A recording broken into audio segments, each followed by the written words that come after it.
ocurrirles algunas cosas que me importan no solo como profesor y autor, sino como un ciudadano concernido con lo que está ocurriendo en la universidad y con lo que está ocurriendo en esta sociedad. Y ya verán que esto tiene que ver con la médula de esta modesta propuesta que se llama la palabra facticia. Se llama la palabra facticia tomando un adjetivo que no es de curso común, aunque existe en lengua castellana y en lengua catalana. La palabra facticia quiere decir algo que es fruto del artificio o de la convención.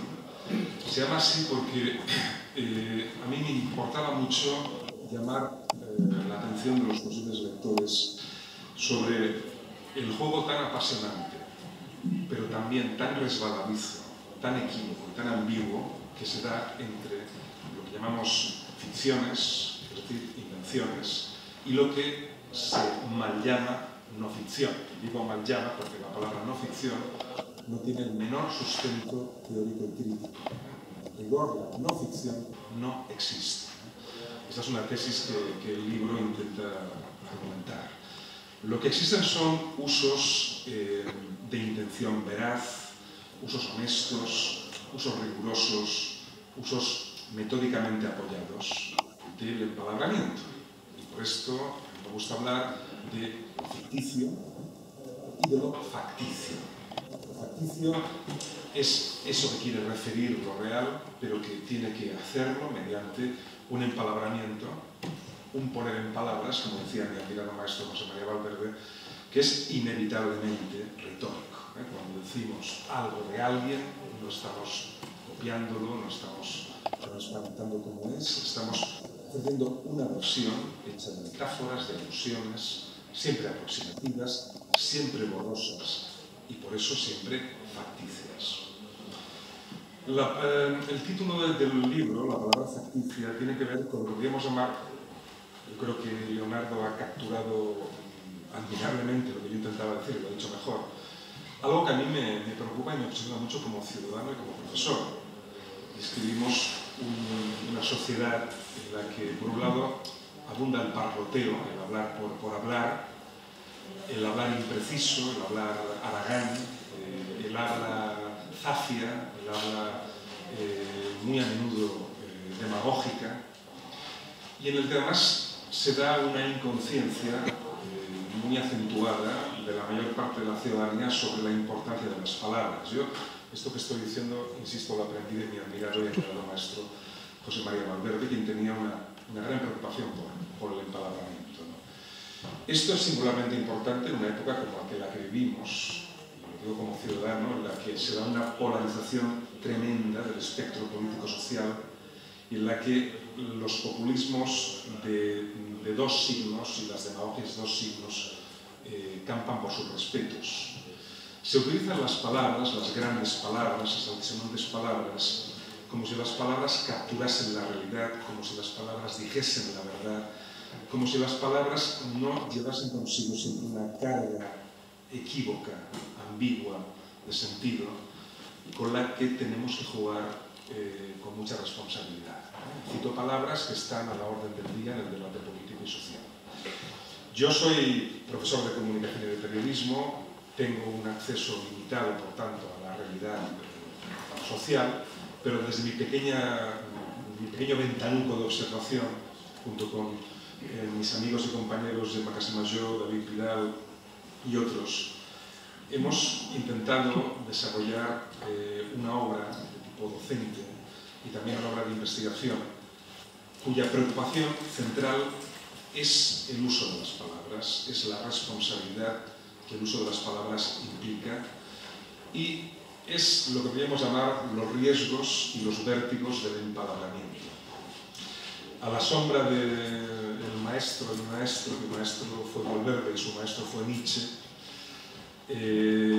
bueno es reconocer, saludable es reconocer que el uso del discurso implica siempre una grave responsabilidad social por parte de maestros, de profesores, de periodistas, de escritores, de políticos y de cualesquiera otros agentes sociales, y de que justamente la conciencia que el libro intenta argumentar sobre ese papel crucial que las palabras juegan en nuestra vida, no solo en el conocimiento, sino en el vivir práctico, en el hacer los hechos de la vida individual y colectiva, esa conciencia es sanadora, porque nos pone a salvo de fanatismos y de simplificaciones. Una persona, como decía Valverde, que es consciente de lo que significa hablar, esto es metaforizar, es una persona que muy raramente puede incurrir en cualquier tipo de fanatismo, porque se da cuenta de que el discurso tiene unos matices, tiene unas complejidades y tiene unos equívocos que deberían ponernos a todos a salvo de esa tentación tan común en nuestros días. Por otra parte, no me quiero alargar, quiero añadir alguna cosa más. Es cierto, como ha dicho Miki y también Leonardo, que el libro es un libro militante.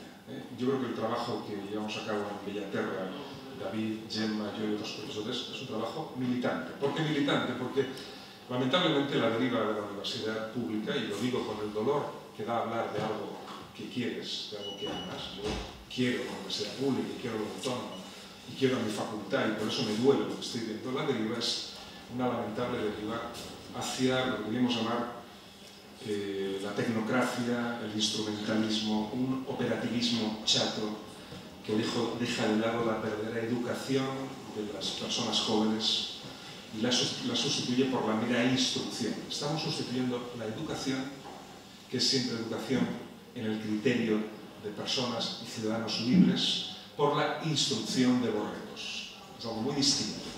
Estamos sustituyendo la formación del criterio por el adocenamiento, incluso por el amaestramiento.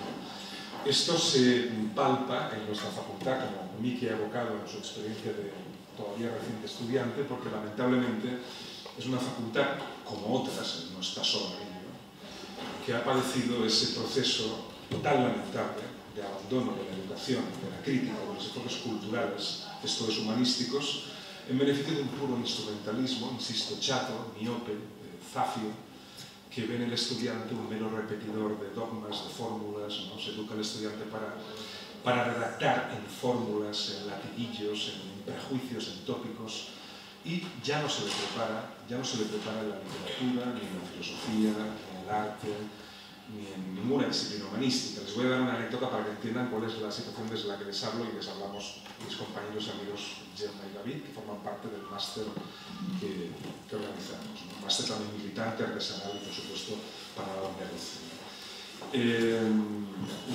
Las asignaturas que hace unos pocos años todavía estaban vigentes para los periodistas, Mónica, que está aquí, ya lo vio, incluían literatura y periodismo, que es el objeto de este libro, literatura y cine, literatura universal contemporánea, donde se hablaba de Kafka, de Joyce, de Virginia Woolf, ¿no?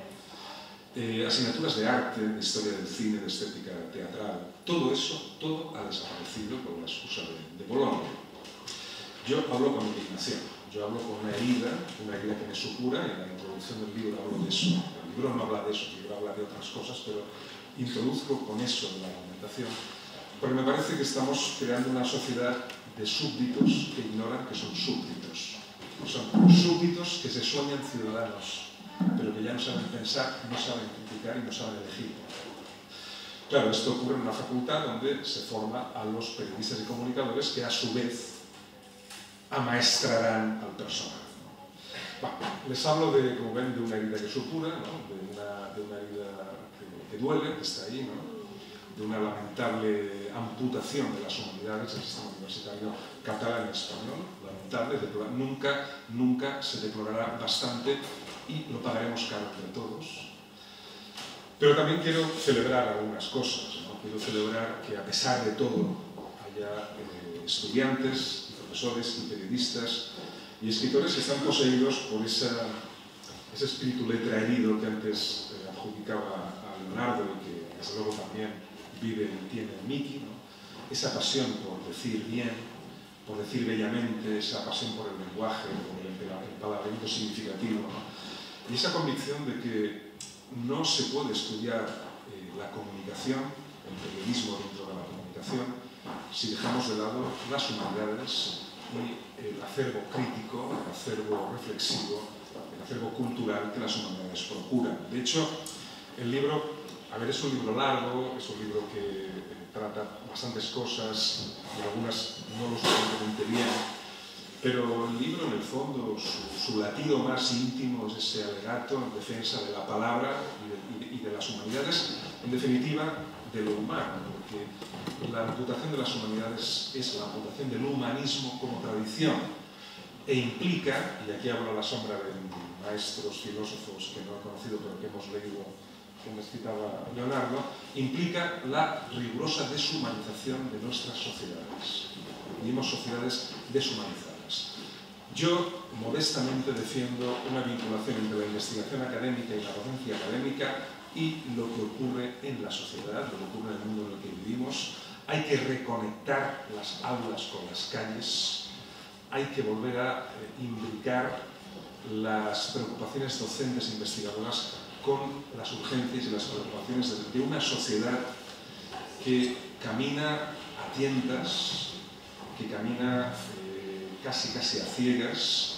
Vivimos una época tremendamente delicada, ya no solo en Cataluña y en España, sino en todo Occidente, una época de gran crisis que dista de ser solo económica. Hay un engaño en boga y es hablar de la crisis como una crisis solo económica. Es una crisis política, es una crisis moral, una crisis ética, una crisis ideológica y cultural muy honda, muy honda. Yo creo que los educadores, desde nuestra modestia, tenemos la responsabilidad de luchar en las aulas, pero también en lo que escribimos, para poner nuestro modesto grano de arena, para permitir o para ofrecer una pequeña iluminación de los asuntos que tratamos. La palabra facticia, y ya lo acabo, no es en rigor una reedición, no es una reimpresión, tampoco es un libro del todo nuevo. De hecho, utilizo una metáfora en la introducción, como un árbol, les digo que crece, cuando un árbol crece va añadiendo anillos concéntricos, ¿no? a los anteriores, de modo que es el mismo pino, pero con varios anillos. Este es un libro que incluye el anterior, un libro que, por cierto, Carlos Alonso, que está aquí, vio nacer, ¿no? Hace 15 años, que acompañó. Lo incluye casi por entero, pero que ha añadido 100 páginas nuevas porque he intentado poner aquella reflexión a la altura o a la bajura, casi diría la bajura del tiempo que vivimos, ¿no? Y en la complejidad del tiempo que vivimos, un tiempo en el que han pasado cosas muy relevantes entre el 99 y el 2014, y casi me da vértigo decirlo, porque yo entonces era todavía un joven investigador, soy un maduro autor, ¿no? En esos años han pasado cosas tan importantes como la expansión formidable del entorno digital, de Internet, del ciberentorno, que está transformando de raíz la cultura y la sociedad, no solo el conocimiento y la comunicación, sino la misma vida cotidiana. Han pasado cosas en el frente cultural y en el frente político-social, que ahora he resumido al hablar de la crisis. Y el libro, yo he intentado, digamos, que recoja estas inquietudes. También, como muy sagazmente ha observado mi amigo Leonardo Valencia, que es uno de los lectores más sagaces de la verdad que he conocido nunca, es un lector casi da miedo dejarlo en texto porque tiene mirada de entomólogo, va a ser un entomólogo con gusto y con talante poético, ¿no? Claro, Leonardo ha percibido muy bien las inquietudes de fondo del libro, que no son tan distintas, como has dicho muy bien, a las del libro de antropología que tuve el honor de escribir con Luis Du, que es uno de los grandes maestros de este país, sin ninguna duda, uno de los grandes autores, y de la muy modesta novela, El horizonte ayer, modestísima, porque digamos que el editor se va a arruinar literalmente, ¿no?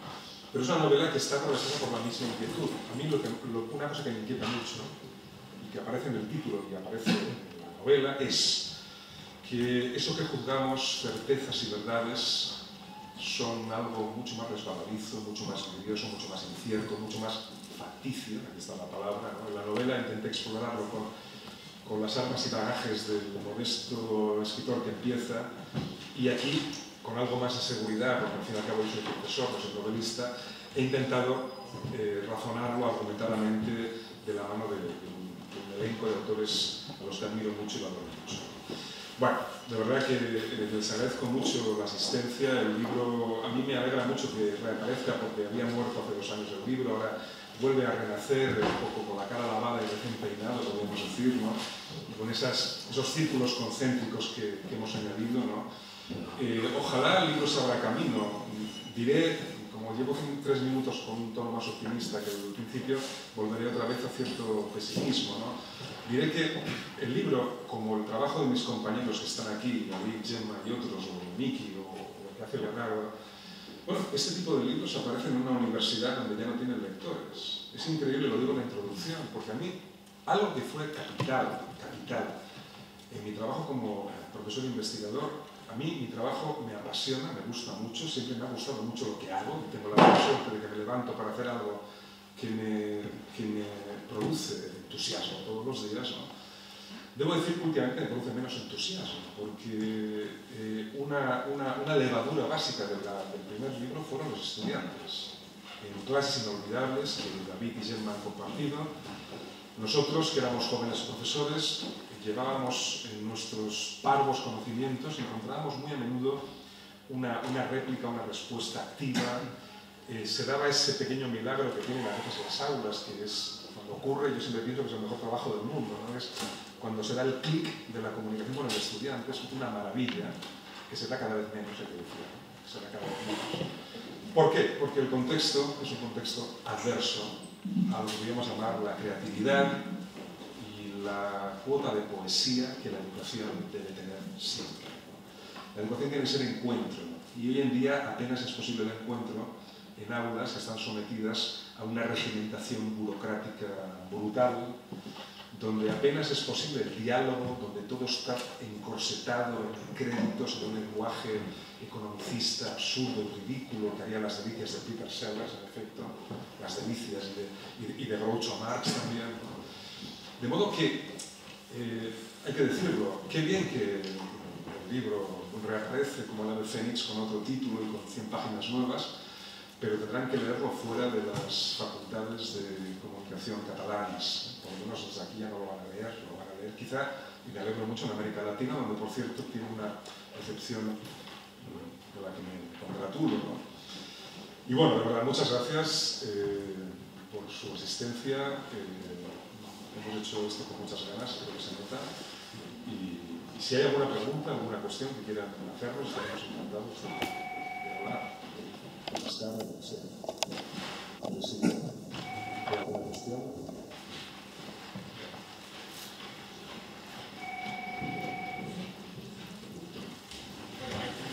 Han preparado una pregunta y yo tengo algunos comentarios. Hay algo muy interesante al ver, voy a hablar un poco por mi terreno, ¿no? Por medio terreno, los años que llevo viviendo aquí, no sé ni de dónde soy. Es que tú le has dedicado un capítulo bastante amplio al tema de periodismo latinoamericano.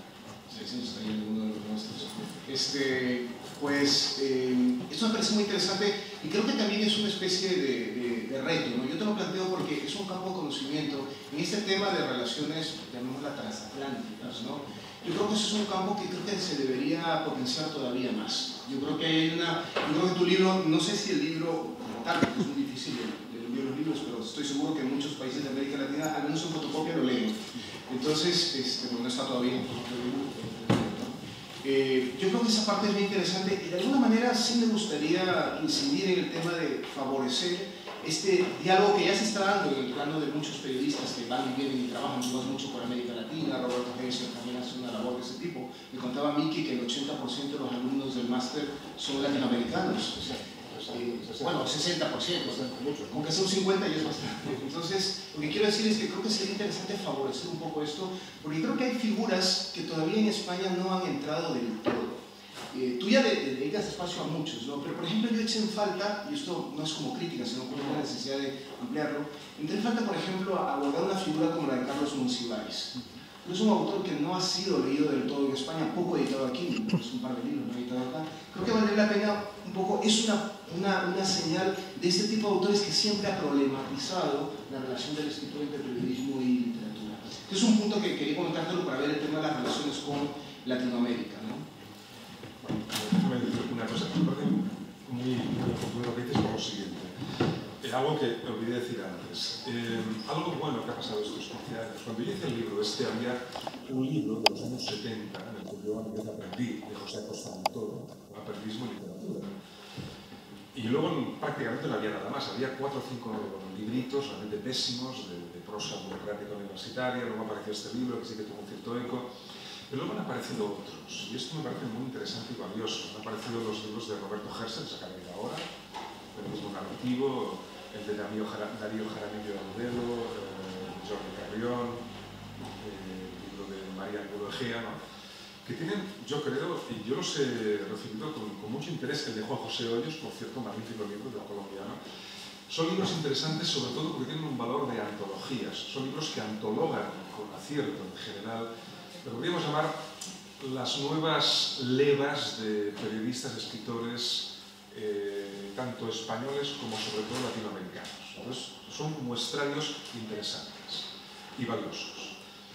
Debo decir, sin embargo, algo que digamos, a ver, que está en la edición de republicar este libro. Es decir, para mí lo importante al revolcar el libro, al hacer la segunda versión, ampliada y extendida, no era tanto proponer, digamos, añadir más autores, que sin duda, o sea, hay muchos más de los que está. Hay muchos autores en este libro, pero faltarían muchos más, faltarían muchos, y soy consciente de ello. Porque yo creo que ahora los libros están apareciendo, ya cumplen la función de antóloga, ya lo hacen bastante bien. Ahora, yo he hecho algo de menos, lo digo con toda la franqueza, como autor y como profesor, y algo que tiene que ver con el papel de la universidad en la fabricación del conocimiento. Aparecen libros que antologan, pero que cuando formulan, sobre todo las introducciones, lo podríamos llamar su cuota de pensamiento, incurren en el impresionismo y la improvisación de la que yo oía hace 14 o 15 años cuando escribí este libro. Es decir, estamos volviendo en el plano crítico-teórico a los años 70-80. Por ejemplo, pondré unos ejemplos. En Latinoamérica, que está viviendo una época de gran pujanza muy interesante del periodismo literario, hay varias publicaciones de mucho interés, autores en casi todos los países, se está extendiendo lamentablemente un término tremendamente vago, el de crónica. La palabra crónica, que se utiliza para un barrido y para un fregado, para todo, ¿no? Como decía mi abuela, barrido y fregado, para el paquetito sin dedo. De un modo muy impreciso, la palabra crónica, en términos periodísticos, designa un género bien caracterizado que de por sí es amplio y flexible. Hay crónicas de muchos tipos. Cuando uno explica la crónica, lo primero que dice es que la crónica, que es fundamentalmente un relato con observación personal, ¿no? Sin embargo, se caracteriza por su elasticidad y su carácter polimórfico. Pero bueno, la crónica no lo es todo. El reportaje no es crónica, la entrevista no es crónica, la semblanza no es crónica, el cuadro de costumbres no es crónica, el retrato, el artículo a la barra no es crónica. Entonces, claro, utilizar la palabra crónica como sinónimo de periodismo literario significa un grave retroceso que yo no puedo sino lamentar como académico. Yo creo que la academia tiene muy mala fama, porque lamentablemente es verdad que también produce textos, digamos, burocráticos, pero a la academia cabe exigirle, y ya que tenemos tiempo de estudiar, investigar y pensar, intentemos desbrozar conceptos y abrir caminos. Y yo debo decir, digo con toda la franqueza, que se han escrito antologías muy interesantes, pero la propuesta teórica de este libro no ha sido en absoluto continuada, estamos volviendo atrás. El uso de la palabra macrogénero para aludir al periodismo literario ya no es que sea lamentable, es que es grotesca. Pero hablar de macrogénero es no decir nada. Y hablar de periodismo narrativo, que tiene mayor sentido, porque ciertamente el periodismo literario tiene, digamos, lleva a cabo una vindicación de los poderes del relato, de la narración, tiene mayor sentido, aunque a mi juicio es una palabra que no es tampoco ajustada y precisa, porque el periodismo literario va mucho más allá de la narración. La descripción, la reflexión, también son periodismo literario. De modo que yo utilizo periodismo literario porque me sigue pareciendo una etiqueta que además alude a la inspiración que el periodista encuentra en la literatura. Yo creo que eso es fundamental. Sigue siendo el gran patrimonio del periodista, es la buena literatura, sin ninguna duda.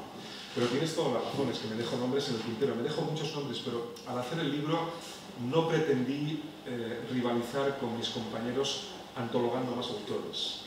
Lo que yo he intentado hacer es lo que no se ha hecho, que es poner los cimientos crítico-teóricos para la comprensión de estos fenómenos. Eso sí que no se ha hecho. Yo no conozco ningún libro en castellano donde esto se haya discutido. Ninguno.